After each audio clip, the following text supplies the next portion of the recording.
Welcome into this week's episode of Three True Values. We're rolling through our conference preview series. Today, we've got the Big 12 and the Mountain West. Touch a little bit on the West Coast Conference. As we get into things on the Big 12, in the second segment, we will welcome Derek Young of K-State Online. He's going to break down the very, very fascinating offseason that Kansas State had. I am extremely intrigued by that roster, by that front court in particular. We'll get to that in the next segment, but this might be the best top end of a conference that maybe ever seen. We're talking about what, 7, probably preseason top 25, at least that are worthy of top 25. Maybe even 8 if we're starting to extend that conversation a little bit. But also talking about a conference that could have 3, 4, 5 teams in the top 10. Maybe even 3 teams in the top 5. Who knows? The top end of this conference is absolutely loaded. So yes, we will go through the teams in the conference here in the first segment.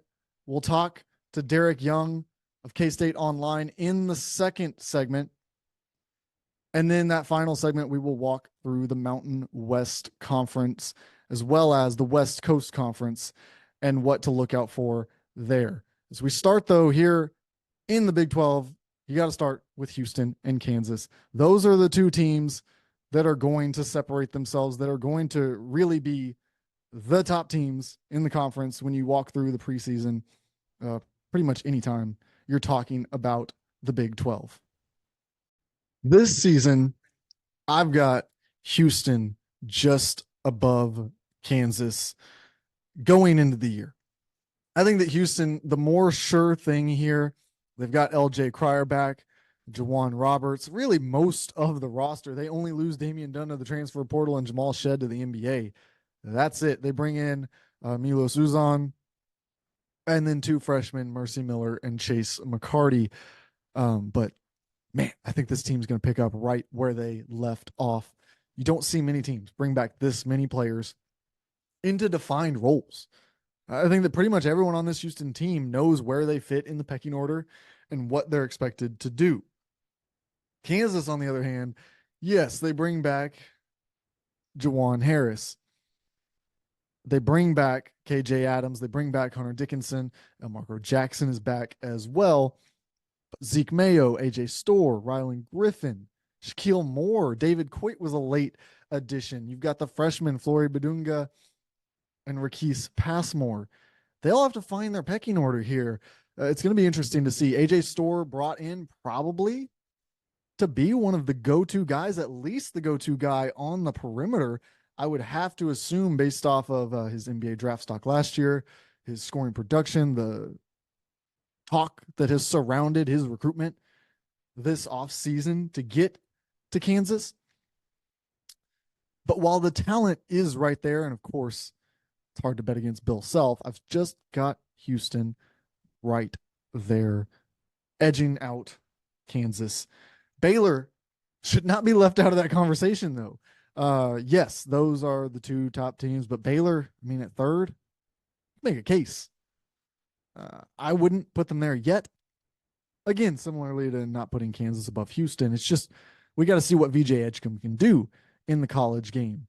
We've got to see can Jason Asamoah, Rob Wright provide that little extra boost, because we know with Norchad Omier in the middle, Jeremy Roach at point guard, they bring back Jaden Nunn, Langston Love.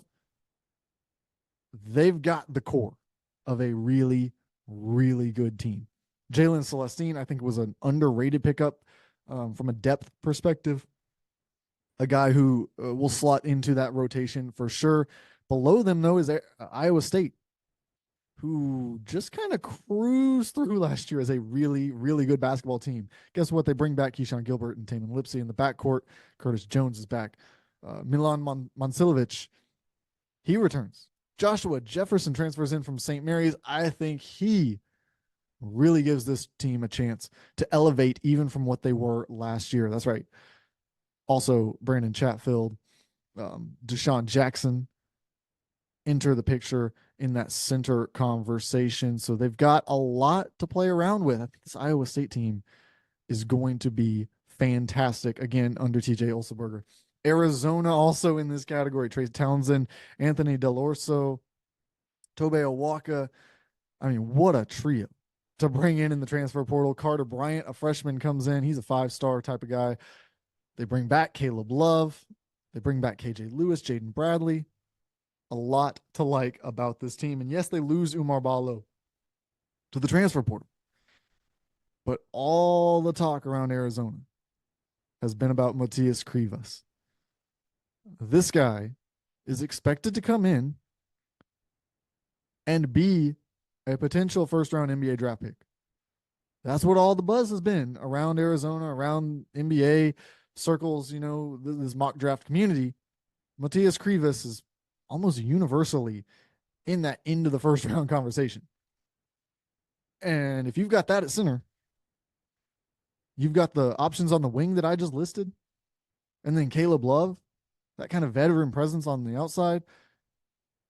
Yeah, this Arizona team can be very, very good. Kansas State, we'll talk about them in the next segment, so we're not going to get deep into that team. But Cincinnati, how about Cincinnati getting into this top 25 conversation? I think Wes Miller is a fantastic coach, maybe the best young and up and coming coach who hasn't kind of burst onto that national scene yet.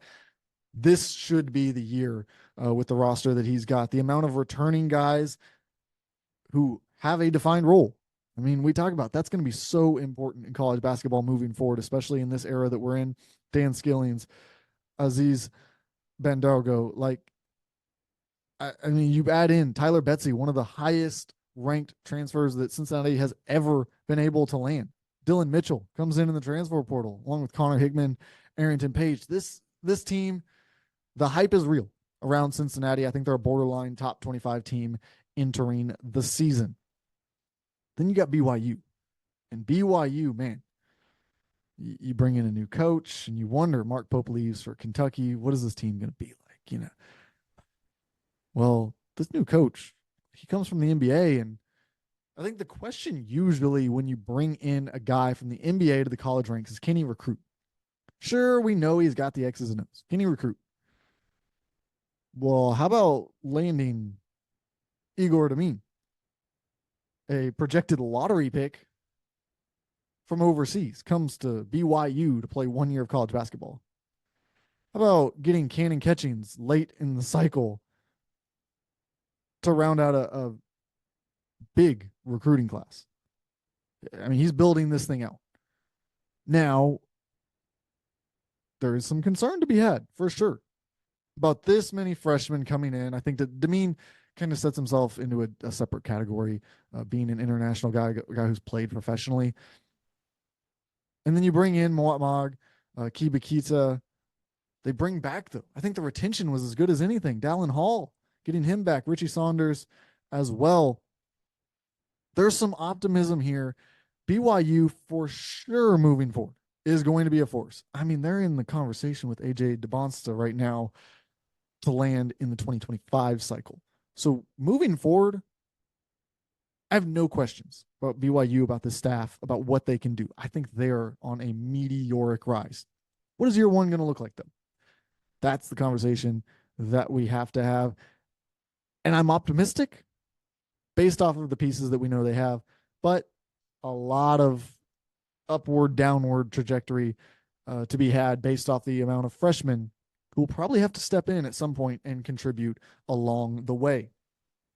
Texas Tech, it's kind of next if we're going down through it. Probably the last of the teams that I think are firmly in the NCAA tournament conversation right now. Elijah Hawkins, Kevin Overton, Federico, and JT Toppin. Now that's the name that you want to pay attention to. JT Toppin was fantastic for New Mexico last season. Now he comes to Texas Tech, trying to build his NBA draft stock.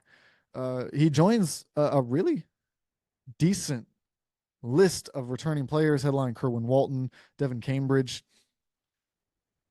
And I think that Christian Anderson could be one of these like under the radar freshmen, a guy who's played internationally, played here in the States.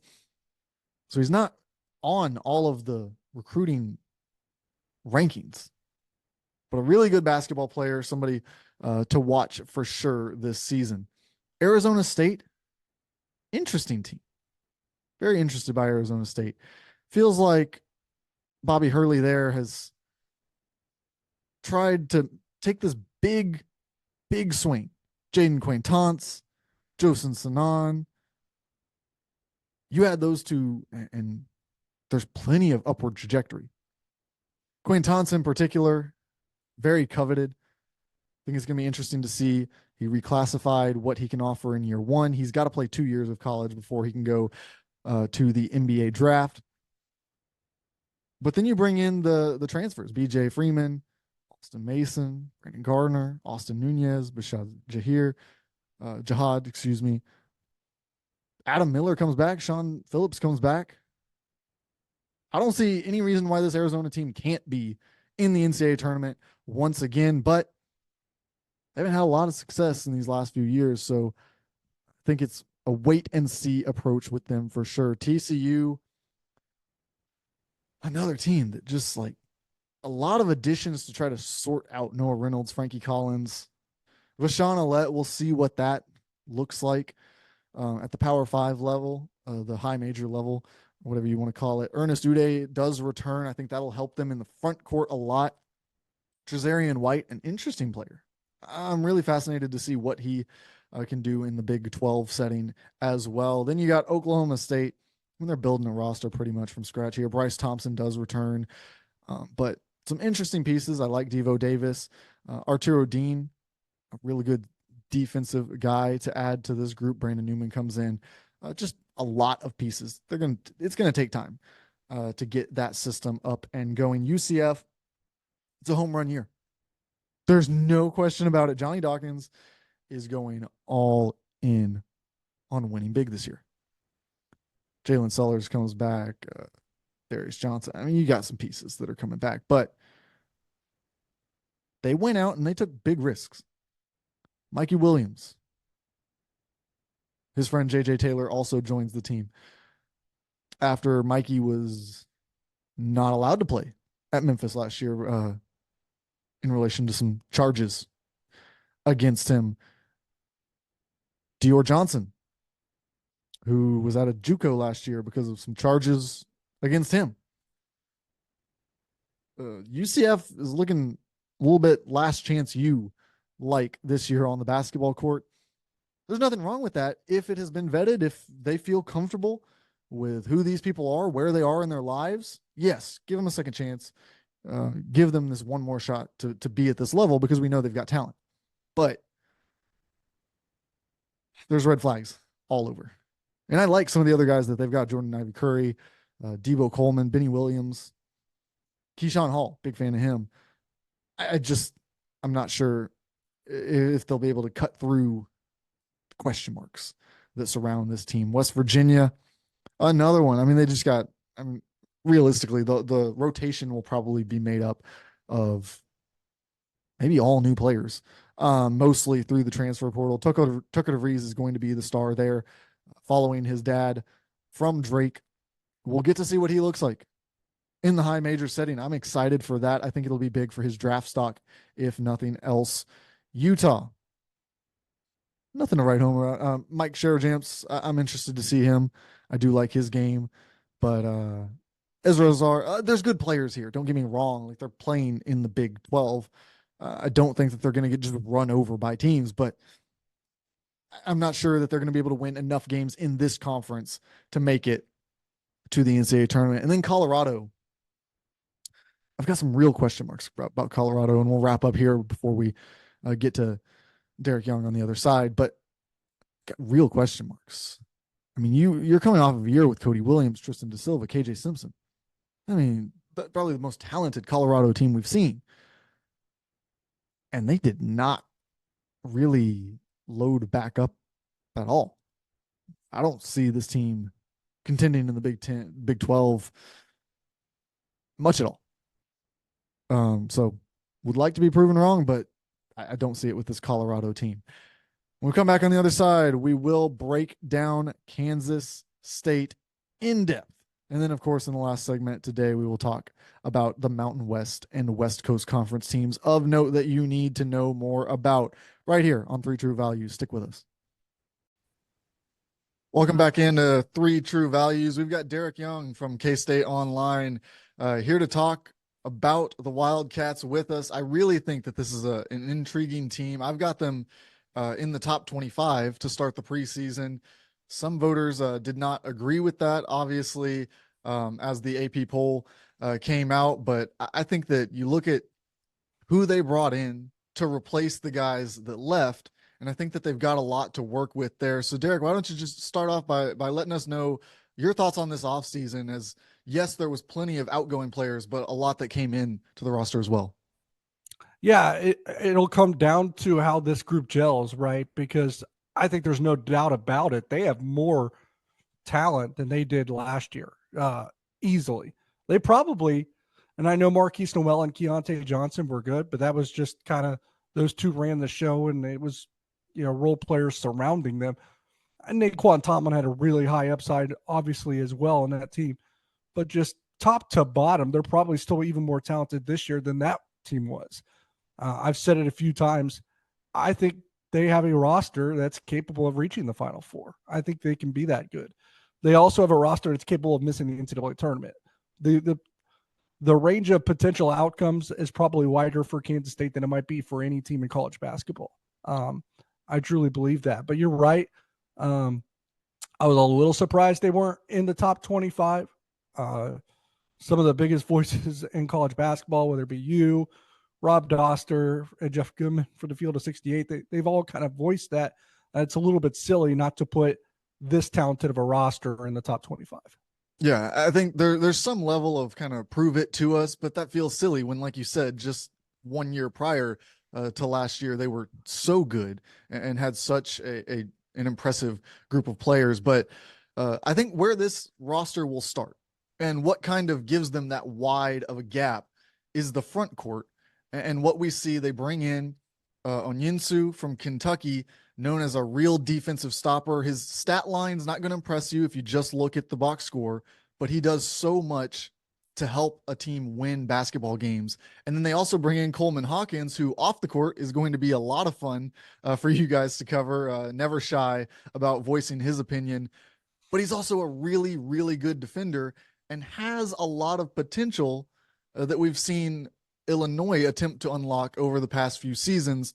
The NBA also took a look at both of those players. I think that's kind of where I see the biggest gap from this roster and the past rosters that Jerome Tang has had, is some real NBA upside type guys who withdrew from the draft process. I know Kaluma was there last year, did a similar thing, but now multiple guys who are in that situation. But we were talking before we started recording here, and Gasson is also back. Tor comes in. Baye Fall, a former 5-star. How loaded is this front court, and how much can that swing the variable of outcomes? Yeah, I mean, like I said, if this group comes together, they're going to be pretty nasty, especially on the defensive end. That's a lot of length that you just referred to. David Gasson was probably one of the best defenders in the Big 12 last season and started, and now he might not start.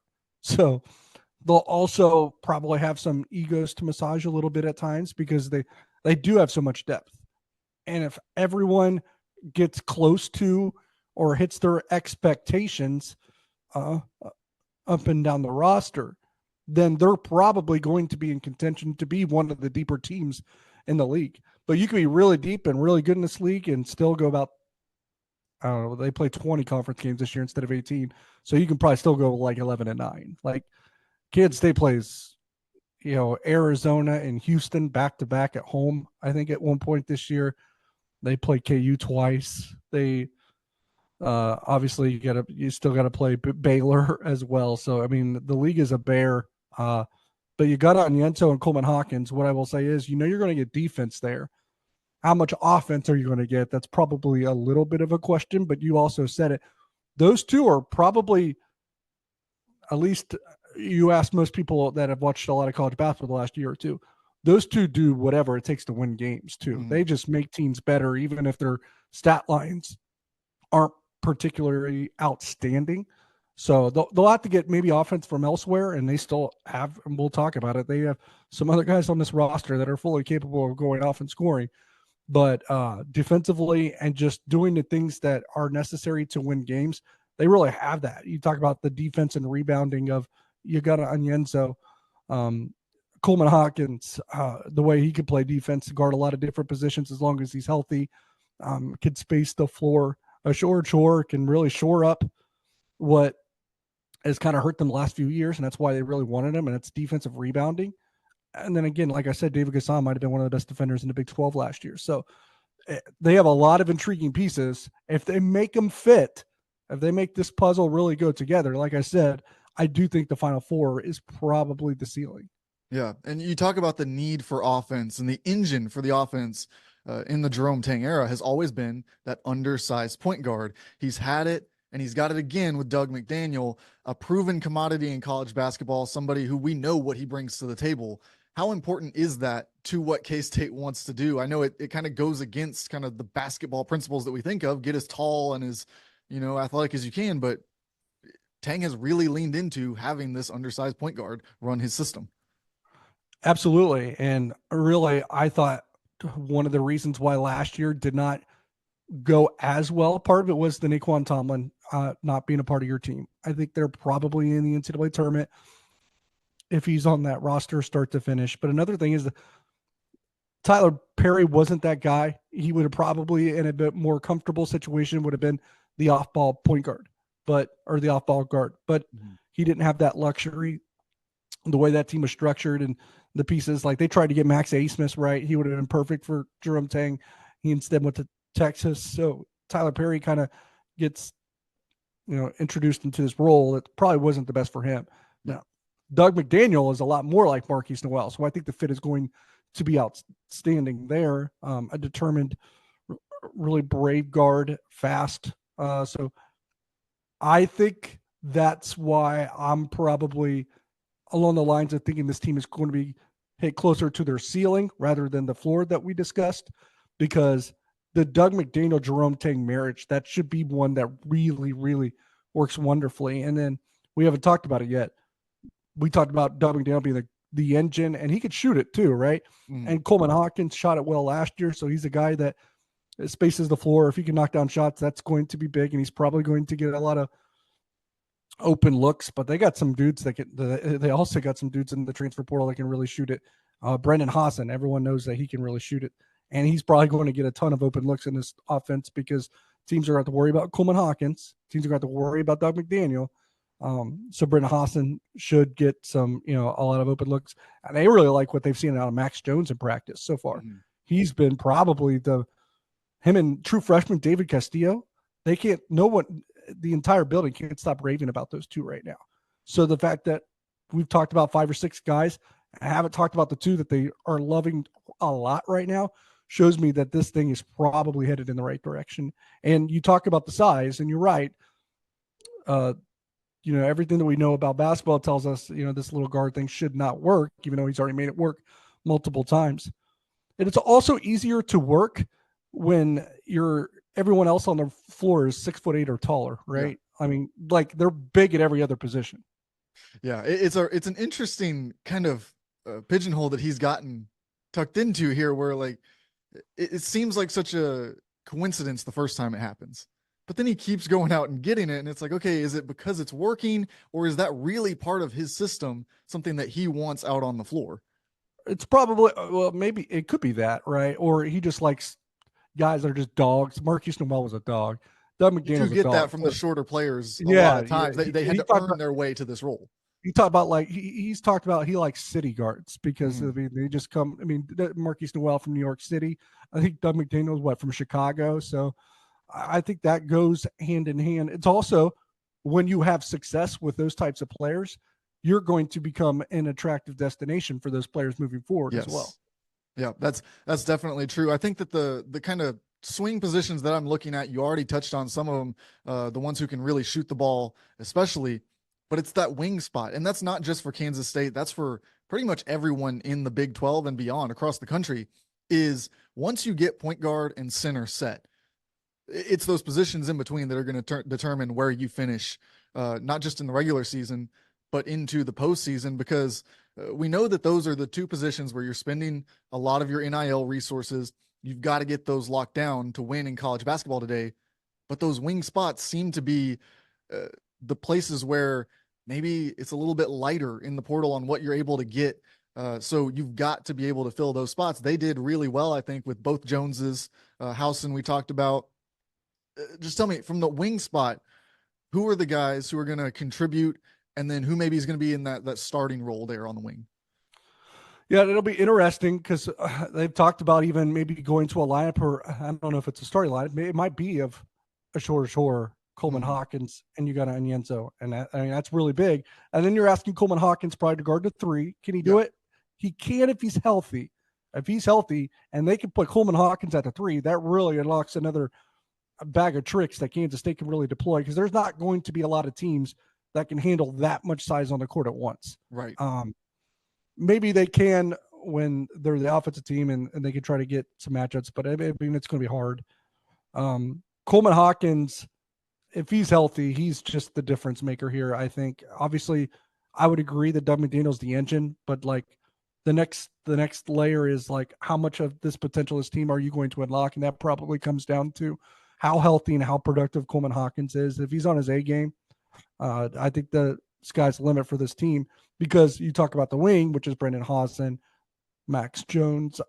I think CJ Jones, I haven't talked about him. I think they like him as a defender. We'll see. Sounds like he's got a little bit of ways to go, maybe on the offensive end, it sounds like, even though he was really good at Illinois, Chicago on that front.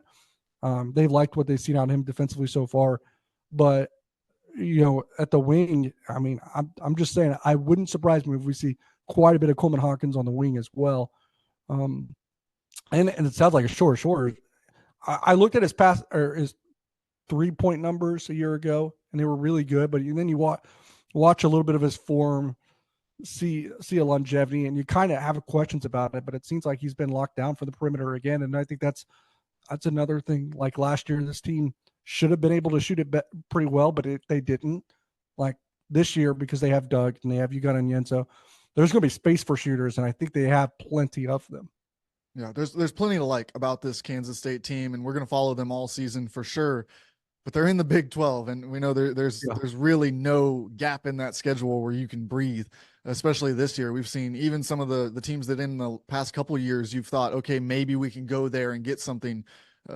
Look, Cincinnati's in the top, a top borderline top 25 team now. So I think that for Kansas State, there's going to be this wide variable of outcomes, and a lot of that comes down to the strength of the conference. Who are you looking at the top of the conference that you think right now would be your favorite to win it all in the regular season? At least we'll stick with that for now, because that's the bigger sample size.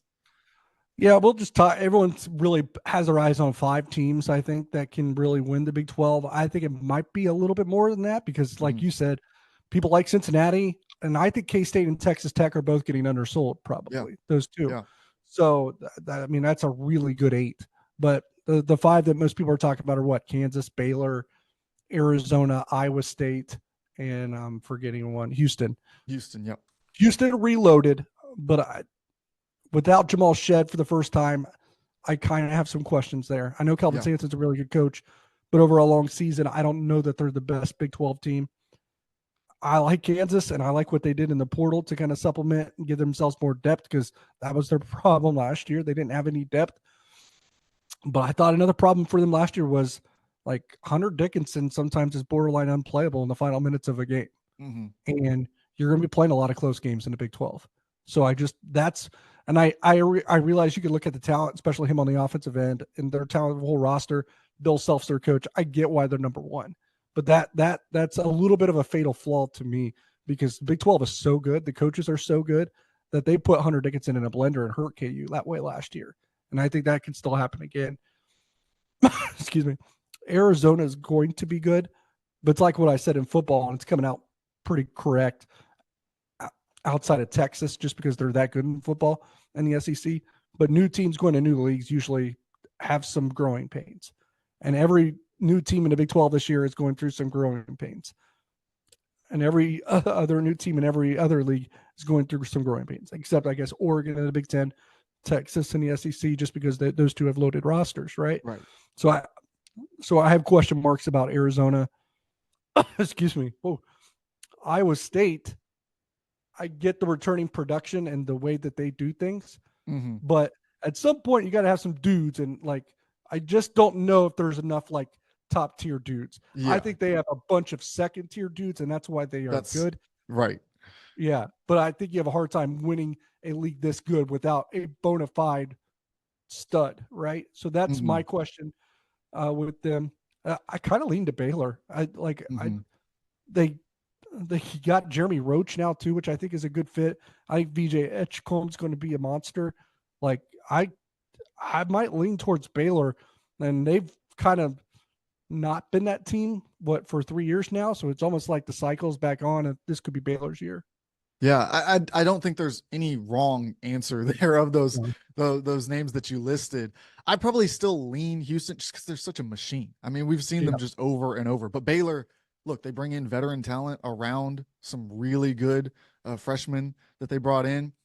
Oh, It's North gonna be Chatham so yeah. yeah, it's gonna be so fun to watch this entire conference. Derek, why don't you let everybody know where they can follow your work throughout the season and keep up with everything you're doing? Yeah, I'm Derek Young KSO on X. We're at kstateonline.com, part of the On3 network. So those are the places where I'm at often the most. I'm also on the 3 Mile podcast on the Kansas City Sports Network. So yeah, it'll be an interesting season. Finished the football season, and then obviously basketball revving up as well. Yep. All right. Appreciate you coming on today. Welcome back in as we keep things rolling here. We're going to wrap up today's show by talking about some of the teams out west who are outside of those traditional power conferences. Going to touch on a couple of West Coast Conference teams. We'll also touch on some Mountain West teams and then throw in Grand Canyon because even though their conference is rather weak, they have an outstanding program there. We'll lead off this conversation, though, with Gonzaga, who is back to peak of powers. It appears they look like, once again, they're going to be a top 10 program. They bring back Ryan Nimard, Nolan Hickman. Got some bad injury news that they will be without Steele Venters. Just brutal. But Graham Ike returns, Ben Gregg, Dusty Stromer, Braden Huff. How about getting almost the entire production back from last year's roster? Incredible for them to do. And then bring in Braden Smith, who's going to redshirt. So you don't even have to account for him. He's going to take a year off. Well, we say that, but last time Gonzaga brought in a highly touted guard whose plan was to redshirt. He ended up playing right away and was pretty good. Got himself a nice NBA contract out of it. Khalif Battle, though, transfers in. I think he's going to have a big impact in that backcourt as that kind of wing scoring option. We've seen what he can do at multiple levels of college basketball, just filling up the bucket. And then here's the guy that I am just over the moon about seeing him play for Gonzaga. I think it's going to just skyrocket his draft stock. I liked him a lot in this year's NBA draft class. That's Michael Ajayi. Every time I saw him in the pre-draft process, very impressed with what he offered. Just a true wing player in the modern game of basketball. He's able to do a little bit of everything. He can score, he can shoot, and he can defend. So look out for Gonzaga to be among the elites in college basketball once again with this roster and what they bring to the table. New Mexico, a team that surprised many last year. They bring back Mustafa Mzil, Nelly Jr. Joseph, Donovan Dent. Yes, they lose some of their scoring punch from the backcourt, but they bring in quite a few interesting players. They bring in CJ Nolan, who they will hope, of course, can fill in that backcourt role. Atiki Ali Atiki, I'm really interested to see what he can offer them in the front court as well. And just a fan of watching this Richard Pitino team. I think that they've got big potential to have another season where they establish themselves as one of the powers in college basketball. St. Mary's, how about bringing in Ashton Hardaway, a guy who's gonna play that 4 position and shoot threes, and he's pretty good at it. Mikey Lewis, a pretty highly touted recruit coming in as well. So interested to see what St. Mary's is able to do, because they do bring back Mitchell Saxon, Augustus Marshallonis. This is a team, Jordan Ross as well back. I like it. I like the roster, but they do lose Joshua Jefferson to the transfer portal and Aiden Mahaney as well. I think those are two big losses for them. So there's going to be an adjustment period. They're going to have to recover from that. And so right now I've got them just out. They're outside the top 25, but I think that they're still in the NCAA tournament picture as we speak. Colorado State building another interesting roster here. A big fan of how this school has built their rosters in the past couple of years. I think that they're very good at kind of finding what they need. They get back Neat Clifford, which was huge for them. Another guy who looked into the NBA draft and ended up coming back to school. Jalen Lake will return as well. Bowen Bourne is a guy that I'm watching as maybe a guy who could have a breakout year at Colorado State. Just plenty of guys who they bring in who are just going to. Ethan Morton's a guy who I think is another floor guy. Talk about these floor guys. I think he's one of those guys who just you're going to get a consistent player out there whenever he's on the floor for you. San Diego State.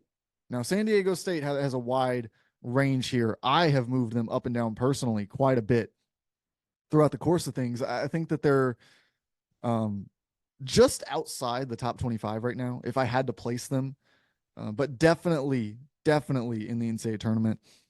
Nick Boyd comes in as a transfer. Wayne McKinney, Kimo Ferrari, Jared Coleman Jones. I like that group. Reese Waters is back. Miles Bird. I think that my hesitance with San Diego State comes largely in the losses that they had. To lose Jaden Ledee was already big, but then Micah Parrish and Lamont Butler also head out the door. I mean, it's just a lot to lose off the roster, but this is a program that's been consistent, and I like what Nick Boyd brings. He was such a key piece for FAU these last few years.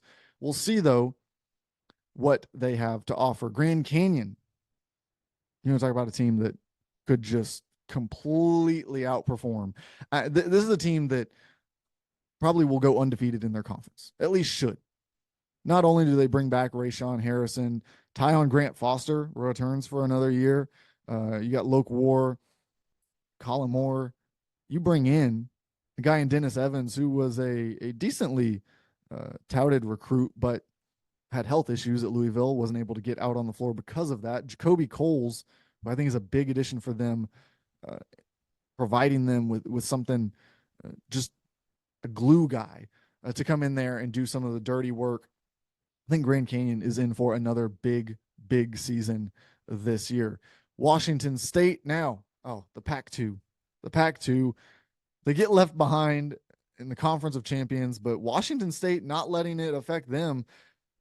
Only 2 returning players, because of course, when conference realignment happens that way, plenty of guys are just going to go. They're going to try to find somewhere, get on a roster before they have to figure out what to do. But Cedric Coward, Casey Jones, Nate Calmise, Katie Okafor. I really like a lot of the names they brought in. I think they just brought in too many guys. I think they're going to take some time to gel, and it's going to be interesting to see what, looking at that schedule, what they're able to do throughout the course of the season.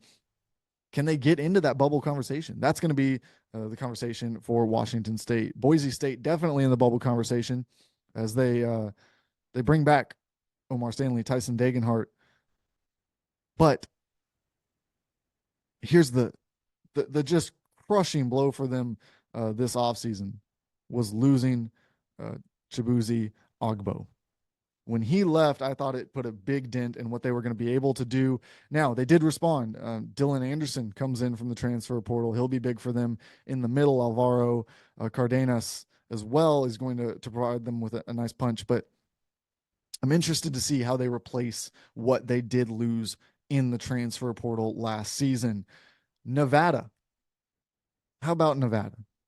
Now, they bring in 6 transfers, but I think that there's some easy plug and play transfers for the most part. And while they do, yes, bring in six transfers, they bring back 7 players from last year's roster. So I think that there's an interesting mix of continuity with some guys who come in to fill an immediate role. Xavier Dussel, Brandon Love, Kobe Sanders among them. Really, I think that Nevada has got a high ceiling here, and we're watching the Mountain West come off of its marquee season, one of the biggest that it's ever had. I think that not everyone in the conference is going to repeat what they were able to do last year, of course, but I think that there's quite a few of these teams that are primed to make a run at repeating what they did last year. Oregon State, the last team that we will touch on here before we head out. Oregon State, again, part of that Pac-2, they get left behind. They actually retain quite a few players. They bring back 6, but they do lose some of their biggest contributors. They bring in Matthew Marsh. Think that he'll provide them something. Parsafala. I don't see a lot happening with this Oregon State team, especially with the schedule that they're going to be facing with this new group of guys. They were struggling in the Pac-12, and I think they'll continue to do so here. That's all we have for you today. Be sure to tune in again next week as we continue our conference breakdown series right here on 3 True Values.